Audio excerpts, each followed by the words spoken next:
So ayun mga kabayan, nagalit na si Ma'am Hanelet Abansin yan, no? Kasi hindi nga po sila pinapapasok doon sa loob. At hinabol nga po nila yung oras, hanggang alas 5 lang po yung Supreme Court. Kaya nagmamadali sila pero hindi sila pinapapasok ng guard.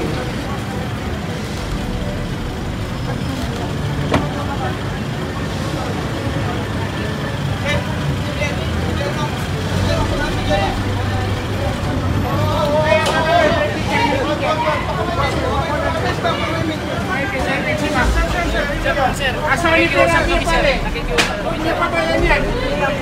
Sir, si attorney, sir. Yes, sir.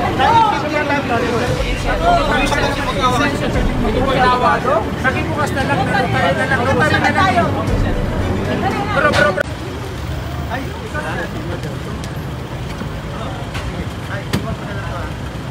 niya, adto sa amin. Ito namin ni attorney Big, ha? Sige. Boss. Baka pwede magkita kami. Para ma-validate ko yung notary. Lika na, pasok ka na. Oo. Sige, saan yung document? Ay, saan yun?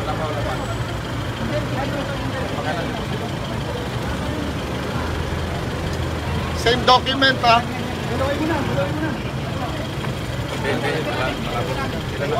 Swahili. Nung nakita ko, tumakbo ako dito kahit ayaw na ako matalimig yung nakita. Boss! Dali, yung oras! Sinahabol yung oras! Sige. Sinahabol yung oras! Kailangan na... Makay na po kanina, hindi pa rin po. Ayaw nilang papasukin. Anyway, ayaw nila kaming papasukin. Importante muna yung kalusugan ni Pangulong Duterte. Kulang-kulang yung mga... Sana yung mga medtech kanina ayaw papasukin.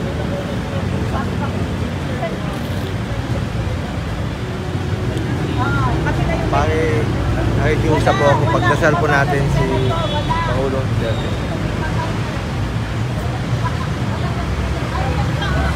Okay lang. Bababa na ako para makabalik na siya. Hindi na ako papasok. Ayaw akong papasukin dito.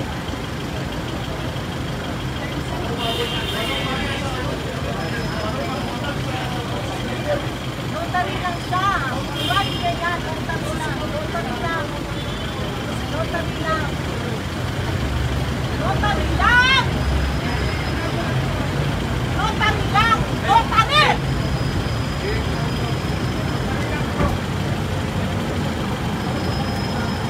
Karapatan ng kliyente yan.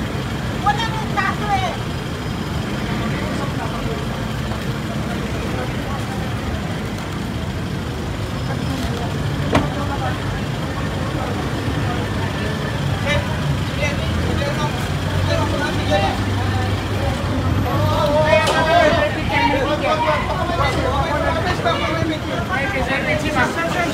Sir, asahan niyo po sa kami, sir. Nakikiusap po. Hindi pa ba yan yan?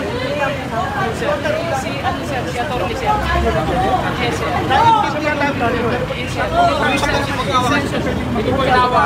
Nakibukas na lang. Notary na lang. Bro, pagbigyan mo na, notary lang yun naman eh. Nasa batas yan. Sir, papasok na ako. Kung ano daw sir, yung lumabas sila daw siya nang mapasok. Di, sila lang. Sandali lang, tiniente.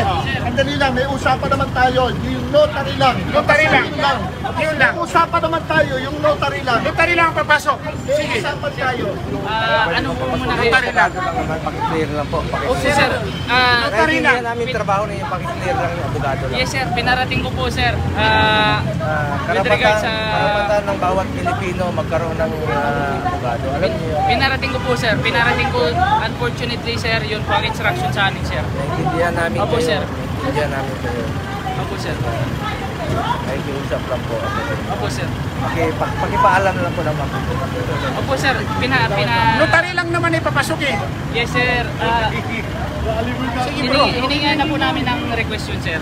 Kami sir, wala kaming intensyon na i-obstruct sir ang batas. Pakipaalam na lang po. Opo sir, pinaalam ko na po sir. Pinaalam ko. Karapatan ng bawat Pilipino yan. Pinaalam ko na po sir. Ano raw dahilan? Yun po sir ang instruction Kaya namin. alam ko, sumusunod lang, pero anong dahilan? There must be a reason. Pakiusap lang. Ano lang, pakiusap lang. Pilipino tayo. One love, one mission. Ano ba yan? Notary lang. Notary lang yan. Sila ang papasok. Abogado lang ang papasok. Abogado. Notary. Notary lang. Sige, papasukin na lang yan, sir. Notary lang. Notary. Kaya na pa, tiniente, yung 5 o'clock ng Supreme Court. Hinahabol lang kami, 5 o'clock lang na Supreme Court. Hanggang alas 5 lang ang Supreme Court. Aray ko, boss. O, sige. Kasi ito si sir. O, saan na? Yun po sir ang instruction. Pare, yung notary lang naman yun. Sir, na-erase ko na po yung concern sir. Unfortunately po sir, yun ang instruction sa amin sir. Yung document lang po na kinukuha, yun lang po yung dadalhin. Yun na lang.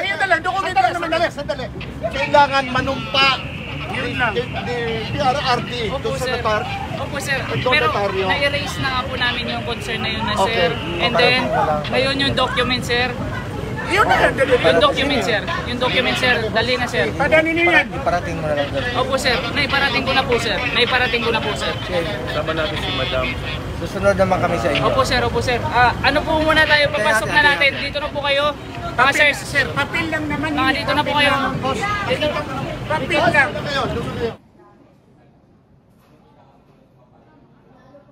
Bigyan mo na, notary lang yun naman. Nasa batas yan.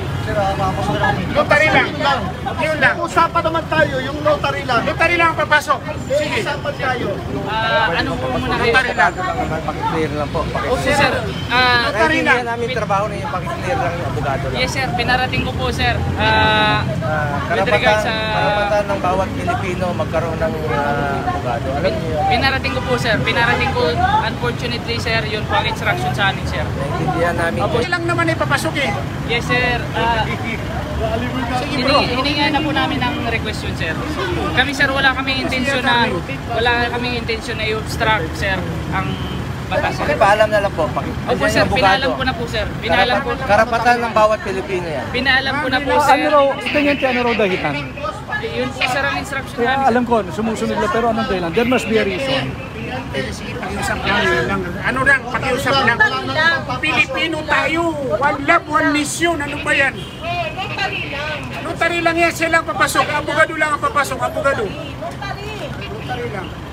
Sige, papasukin na lang yan, sir. Notary lang. Notary. Kaya na pa, tiniente, yung 5 o'clock ng Supreme Court. Hinahabol lang kami, 5 o'clock lang na Supreme Court. Hanggang alas 5 lang ang Supreme Court. Aray ko, boss. O, sige. Kasi ito si sir. O, saan na?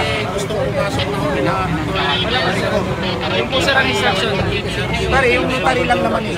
Sir, na-erase ko na po yung concern sir. Unfortunately po sir, yun ang instruction sa amin sir. Yung document lang po na kinukuha, yun lang po yung dadalhin. Yun na lang. Dokumento lang naman. Sandali. Kailangan manumpa Yun lang. ni PRRD Opo doon sa sir. notar.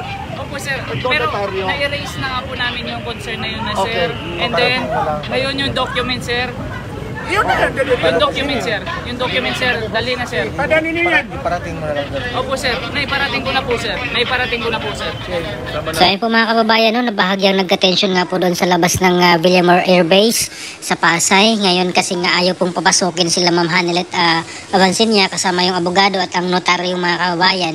So kailangan na po nilang submit doon sa Supreme Court na yung petition nila kasi mag-alas 5 na at kailangan po nila nung pirma at maano po ni PRRD no masumpa or mapanumpa. Ayan, so kailangan pong makapagpanumpa si PRRD mga kababayan. So kaya bagyang nagka-tension kasi ayaw po silang papasukin. Kaya si Philip Salvador ay to the rescue mga kababayan no. Or akala may ipit si Ma'am Hanelet doon sa gate na isinara ng mga sundalong gwardya. Kaya to the rescue po itong si Philip Salvador mga kababayan. So ano pong opinion yung mga kababayan dito sa nangyari ngayong hapon doon sa Villamor Air Base? Please comment down below. Maraming salamat. God bless po sa ating lahat.